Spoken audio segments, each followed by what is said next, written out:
Olivier Racine de 4 Bonjour. histoires, dites, racontez. 4 histoires. Alors il y a le livre en fait n'aurait jamais dû être écrit.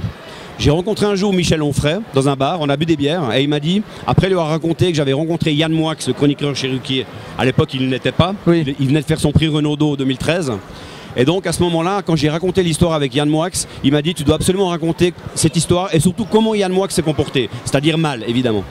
Et donc j'avais absolument aucun intérêt d'écrire un livre sur la Corée du Nord, je ne voyais pas de quoi parler parce que la Corée du Nord est un endroit, quand on y va, on ne peut que voir ce qu'on voit ou ce qu'on veut nous faire voir et par conséquent, si on va sur internet, on voit ce que les autres ont vu, donc il n'y a pas besoin d'y aller pour voir. Mais en fait, on dit toujours qu'il faut quand même aller sur place pour voir parce que sinon, c'est comme si on n'y était pas allé. Donc j'y suis allé.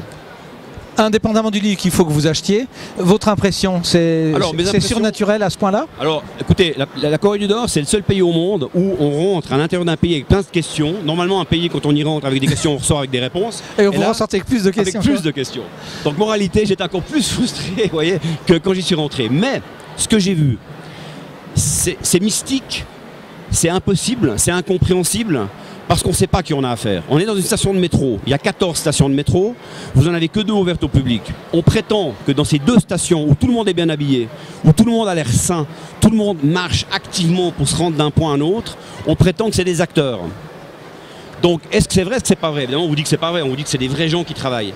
Mais systématiquement, à chaque démarche, à chaque réflexion, à chaque pas, à Pyongyang ou en dehors de Pyongyang, c'est l'interrogation. C'est vrai ou c'est pas vrai? Quand on vous voit avec la charmante soldate, vous ne savez pas qui c'est. Alors, vous avez remarqué sur la couverture, monsieur Bernard, que regardez où se trouve ma main. Ben justement, comment vous avez fait ça? Eh ben, non mais regardez où elle est à distance.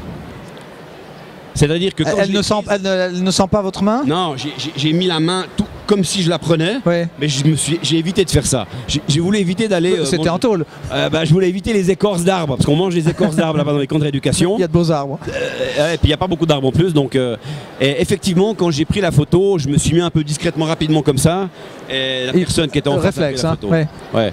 C'était pour éviter les ennuis. Mais je dirais que la ville en soi de Pyongyang est exceptionnelle parce que tout est monumental, je veux dire, les monuments, tout est serein, il n'y a personne, il n'y a pas de voiture. Donc vous avez l'impression d'être dans un endroit qui n'existe nulle part maintenant dans le monde, parce que tout est surpollué, tout est suroccupé. Et là vous dites, ah non, bah là c'est vraiment génial. Donc ce qui m'a posé une question de ce que j'ai vu et de comment je l'ai ressenti, bah, je dirais qu'au début, à part le côté Paris, c'est devenu tout d'un coup culturel. Même si c'est faussement culturel, parce qu'on ne sait pas ce qu'on voit, si c'est ce qu'on veut nous faire voir. C'est du vrai ou du faux. Ouais, ouais. Mais il y a quand même quelque chose qu'on voit qui est réel. Je ne sais pas les décors. Et d'ailleurs, une anecdote ou un paradoxe, c'est que Kim Jong-il, qui était donc le père de Kim Jong-un, donc le fameux papa de Kim Il-sung, le fondateur de la nation, eh bien, il était féru de cinéma et il a fondé ce qu'on appelle il a créé un studio de cinéma style Hollywood, sauf que là-bas, plutôt que d'avoir 2 façades, vous avez 4 façades. Donc vous pouvez vraiment aller dans les maisons, ce qu'on ne peut pas faire à Hollywood. Et comme ils n'avaient pas l'intelligence pour faire fonctionner le truc, Kim Jong-il a fait enlever un réalisateur japonais et un producteur, ou je sais pas, japonais aussi, et ils les ont enlevés de manière à ce qu'ils puissent expliquer comment tout ça fonctionne.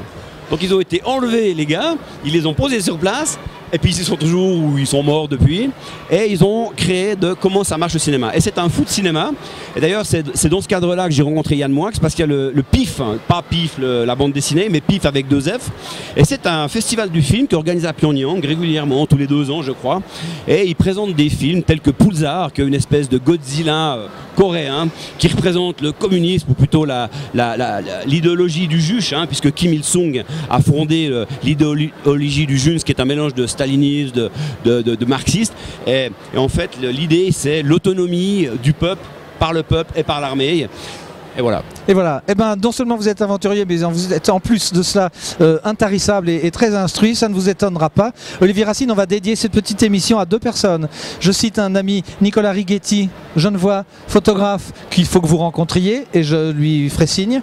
Et puis mon ami Bernard, qui connaît bien la Corée du Nord et la Corée du Sud, et pour lequel, comme vous le savez, vous m'avez confirmé ça, pour les peuples des 2 côtés, il n'y a qu'un seul pays, qui est la Corée. Merci pour votre visite. Merci beaucoup à vous. Servin et Toblerone en Corée du Nord, à lire absolument aux éditions Mon Village. Bon retour avec votre charmante passagère. Merci monsieur Bernard, c'était un plaisir de vous rencontrer, et puis j'espère qu'on se reverra. On se reverra.